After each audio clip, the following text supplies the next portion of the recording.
giving a little boost to some of these small local businesses. Can I ask you, Cooper, are you referring to home share type Airbnb or renting out the entire home, or both?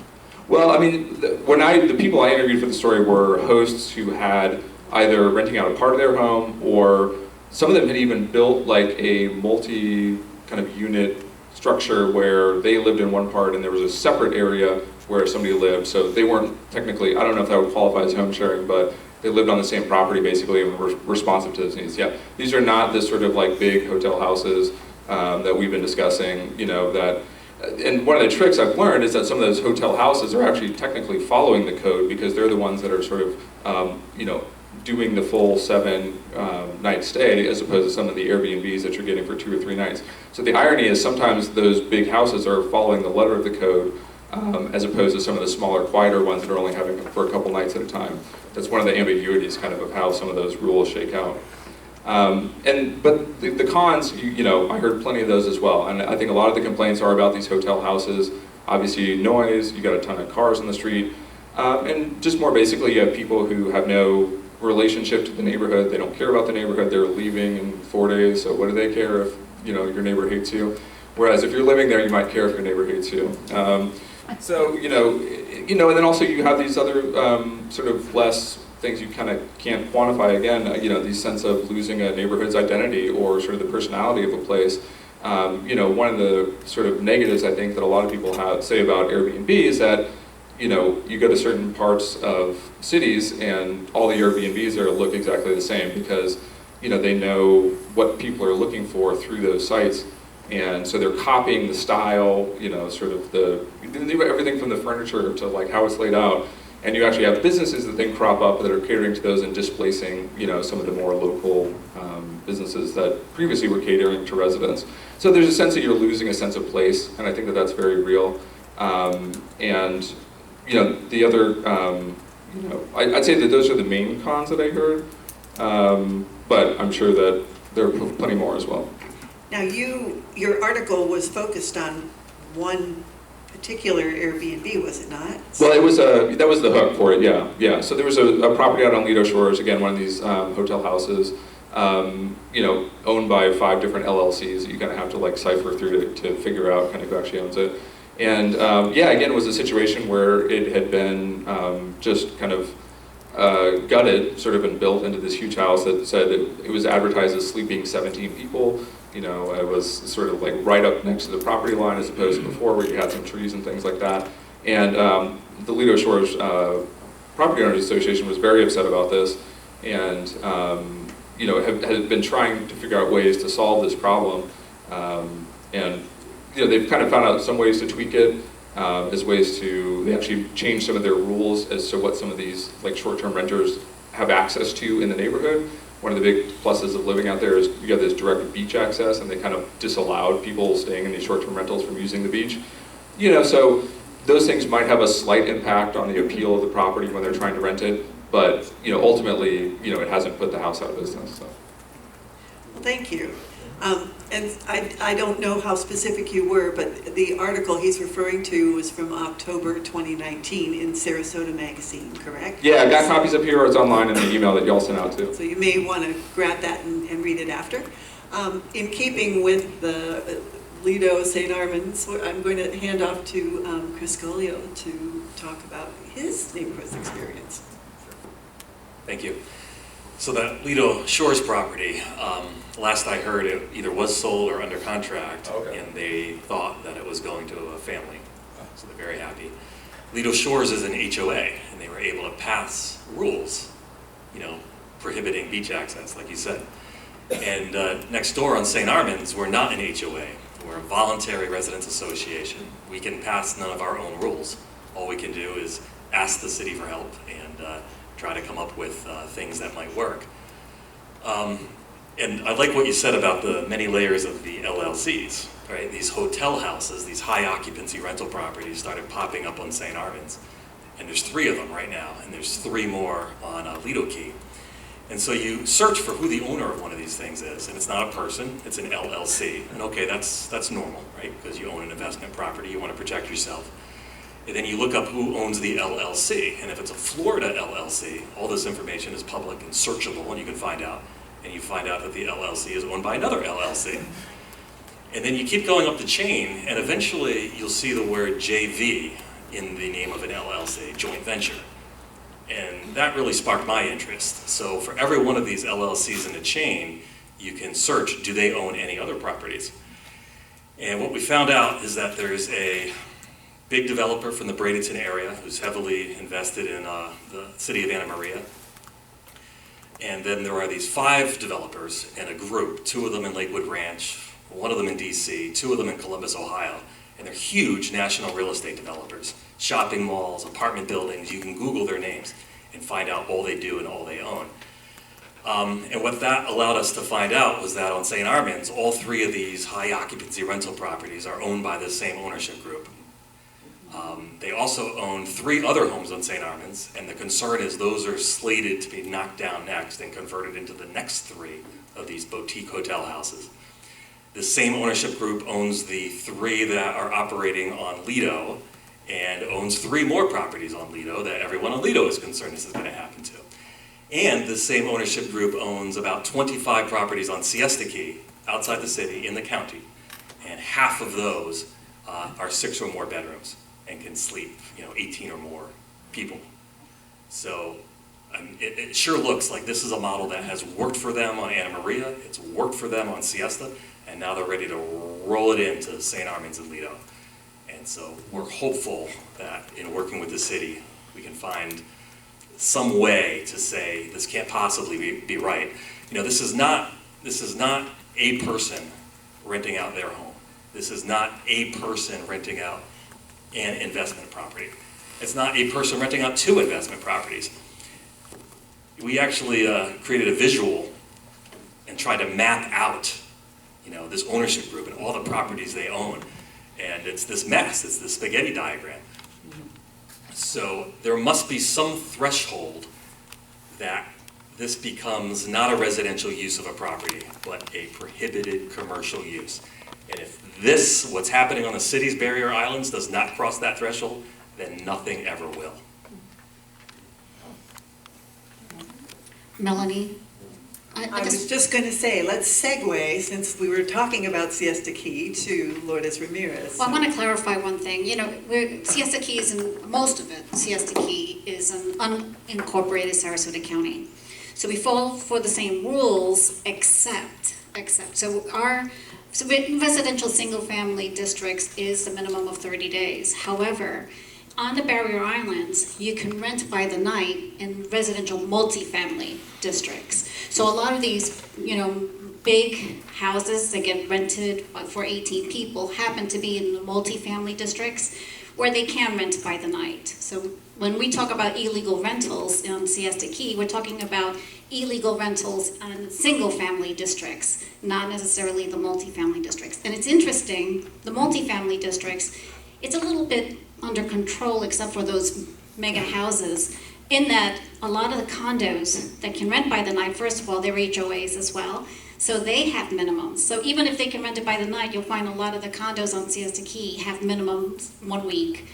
And also because it has an HOA, because it has a condo management, they control how the renters, because let's face it, when you rent it by the night, you get a different type of tourist versus snowbirds, which we love. Because snowbirds, this is their second home, and they won't treat the neighborhood as bad as nightly rentals do. So, but if you're in a condo building, you have management. They take care of the noise and the dirt or whatever mess they make. So in Siesta Key, I just wanted to point out, is one of the barrier islands in which you can rent it by the night as long as you're in one of the multifamily districts. But we do have problems in which we have people come in, they buy homes in single-family districts, and then try to rent it by the night. And those are the ones we try to fight because, having Airbnbs is good in certain neighborhoods, but in single-family neighborhoods, the purpose of that is to raise a family and to have a quiet, peaceful home, not to have parties next door. And that's the problem we have on Siesta because we're so close to the beach. Everybody wants every piece of property to be a nightly rental, and that's a problem for us. I'm going to pass this. Got it? I'm going to pass it down to Jim and ask if he can report to us his experiences in Venice. Well, of course, Venice is different. You know, it doesn't have any barrier islands. It's also fortunate because most of our waterfront on the Gulf is public open space. The rest of it is apartment or condo buildings, and they're already in the category, however you want to define it, of many people in and out a lot of the time. There's still a small area of single-family houses on the water, and so far they have not been hit.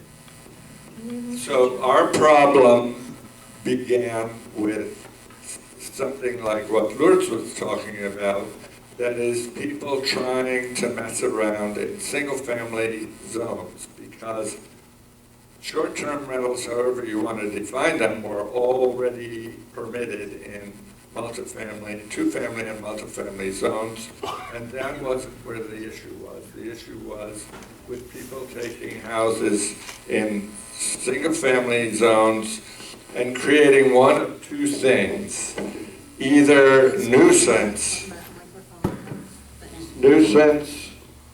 in terms of noise and litter, overparking, that kind of thing, or an actual attempt, maybe not intentional, although driven by economics, to change, if not destroy, a quiet residential character of a neighborhood by increasing density and therefore increasing just the whole concept of what it was like to live in a neighborhood of single-family houses with a certain amount of land around them.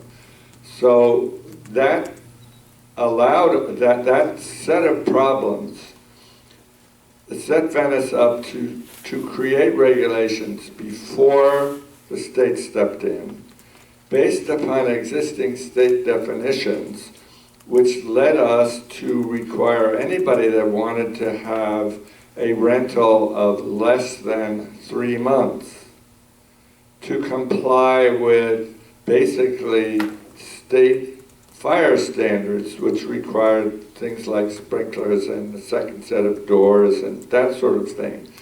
And that was successfully implemented, and people who had claimed to have non-conforming uses were generally brought into conformity when they converted to meet those standards, and we thought we had solved the problem.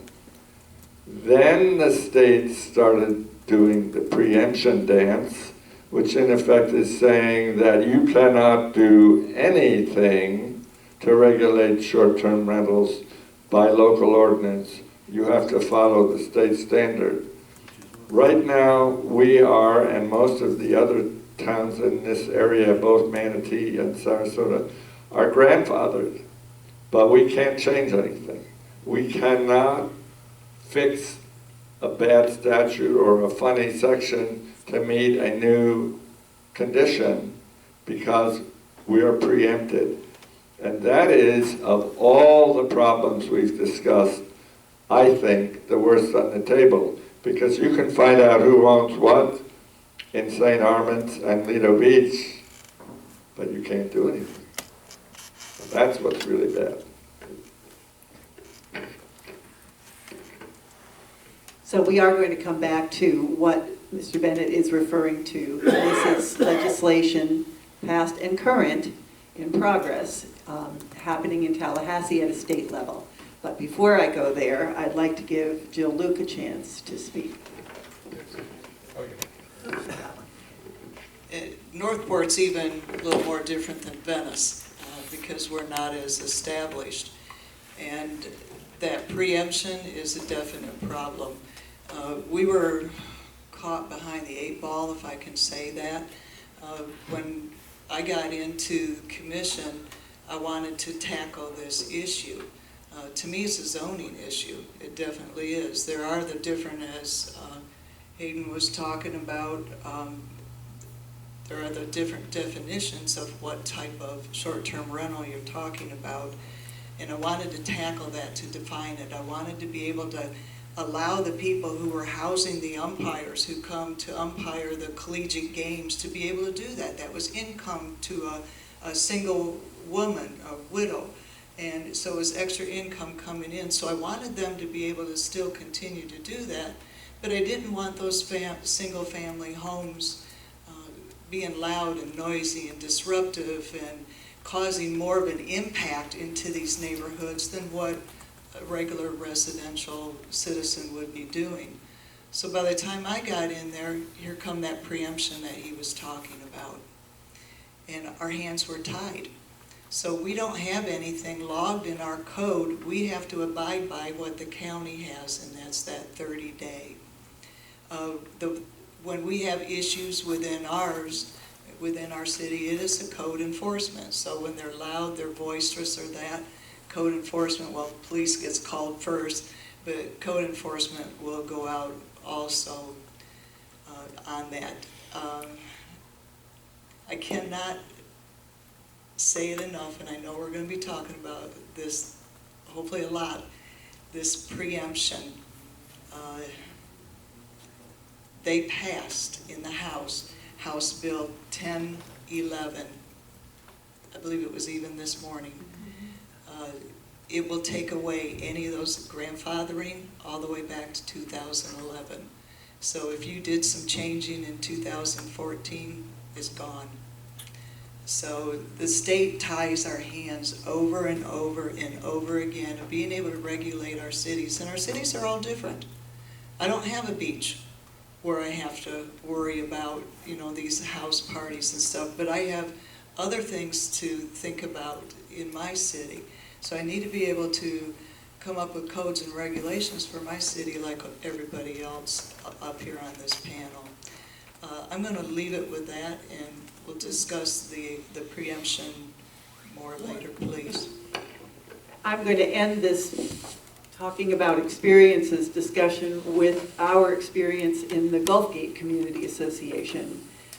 Like St. Armands, we are a voluntary association, not an HOA.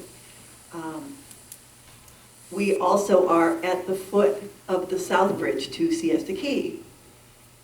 And as I mentioned previously, we know we have Airbnbs and VRBOs, and most of them are not an issue. But I do see a trend, and you've heard it from others. Thus far this year, I've gotten 7 calls from investors from out of state inquiring what is Gulfgate's rental limitations and do we enforce them? And some of them are more forthcoming when I question, and they'll say, oh, I'm representing a moneyed investor who's looking to buy multiple homes. Can you help me find multiple homes in your community that we can sell, that we can purchase and list for 2, 3, 4, 7-day rentals so that people can, since you've got such great proximity to the beach. And I patiently explain what the county rules are and the fact that Gulfgate Community Association does have a nuisance clause in our deed restrictions, and that we partner with the county to enforce those that are objectionable. So we know this is a trend. We know that in addition to, and we keep coming back to this distinction, in addition to what Airbnb in particular was designed to do, Airbnb was intended to be, you rent a room in your home. What Cooper was describing, where you get, when you rent an Airbnb room, you get a local experience, a local guide, a sense of the community that you wouldn't get if you came and stayed in a Marriott or Embassy Suites or any other lovely hotel, but different than actually experiencing where the local people go to get coffee or breakfast or the best, oysters on the half shell. So that's very different than somebody who is buying a house, and we see this too in Gulfgate, where local people, are coming in and buying a home and immediately putting it on Airbnb and renting it for however length of time people want. And again, often they're quite unnoticeable, but we do have a handful that are routinely party houses, and You've heard it before. It's disruptive, trash is out for days, but we have one pickup a week. Doesn't matter if they leave on, on Sunday and our trash is Wednesday, they're putting that trash out on Sunday. Parking is another issue, just sheer amount of cars and where they're parked. So, there is that. But on the other hand, as I say, we know there are people who are getting a true, a Gulfgate welcome and experiencing our community and Gulfgate Village in particular in ways that you might not if you just were staying out on the Key. So that's where we are and what we're seeing. And as with others, we have limitations. It's important to note, and you've heard it already, HOAs and condo associations are essentially private organizations that can make their own rules. The state preemption, at least at this point, has not carved out the ability to legislate HOA or condo association rules. Those are places where you can create the kind of home ownership that you want. And those of us that don't have that authority are, fortunate that Sarasota County did in fact put something in place prior to 2011 to give us some protection in situations where we need it. So, but I'd like to turn this over to Hagen Brody to talk more extensively about the whole preemption issue. So. Sure. So really important topic, and I'll assume not everybody understands what that is. Has everybody, I guess, raised a show of hands, heard the term home rule? Okay.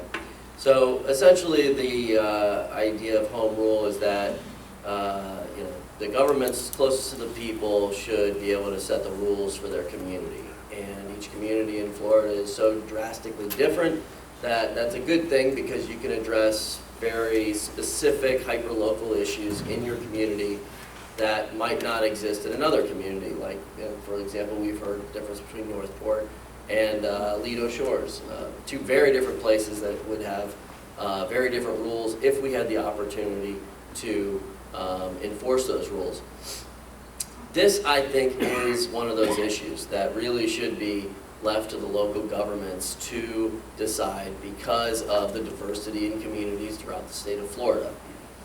The preemption issue is an issue because I think it was back in, I want to say 2014, before that. So the state, at some point in the past, passed an ordinance that said everything that's on the books can remain. Everything after this, if you change your ordinance at all, you lose it.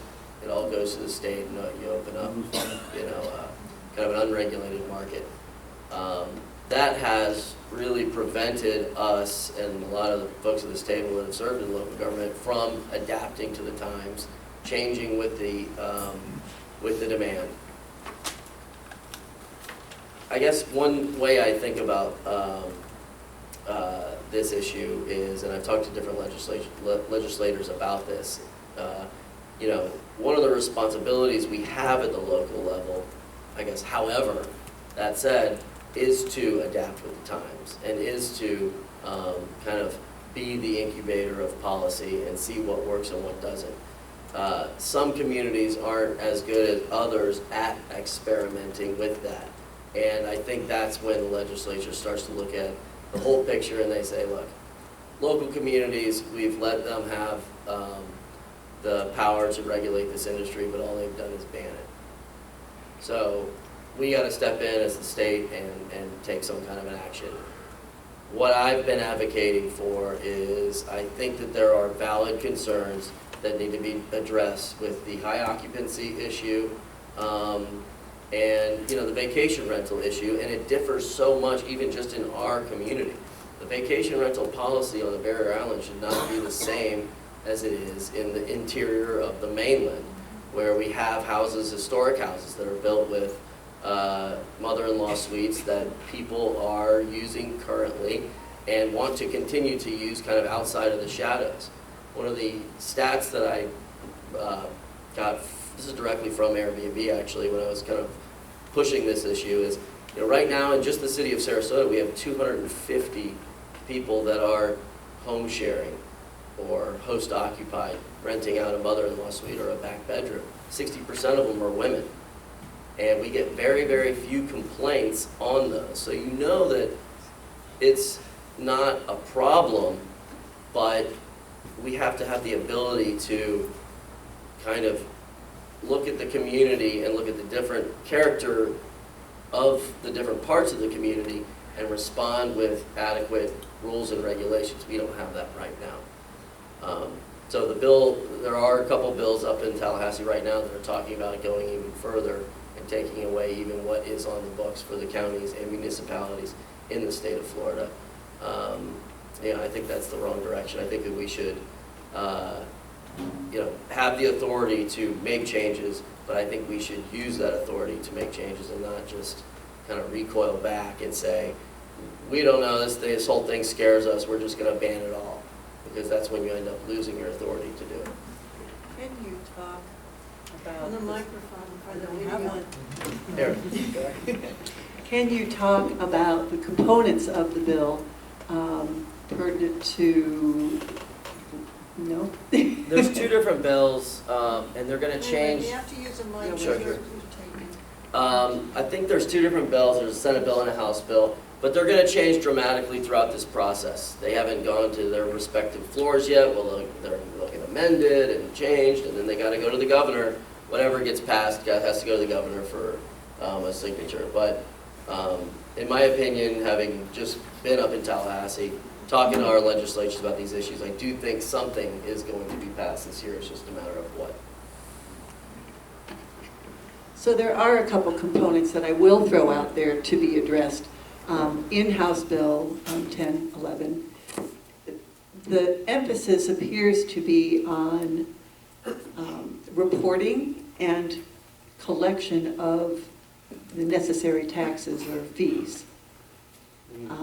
The other thing that seems to stand out is an insistence on labeling vacation rentals as the same as residential, as a residential use. Now, there is a distinction in zoning in most communities between residential single family, for example, and transient accommodations. So I'd love to have you speak more, if you're comfortable, on that, on how something that is distinct in a zoning classification is deemed to be the same by the state.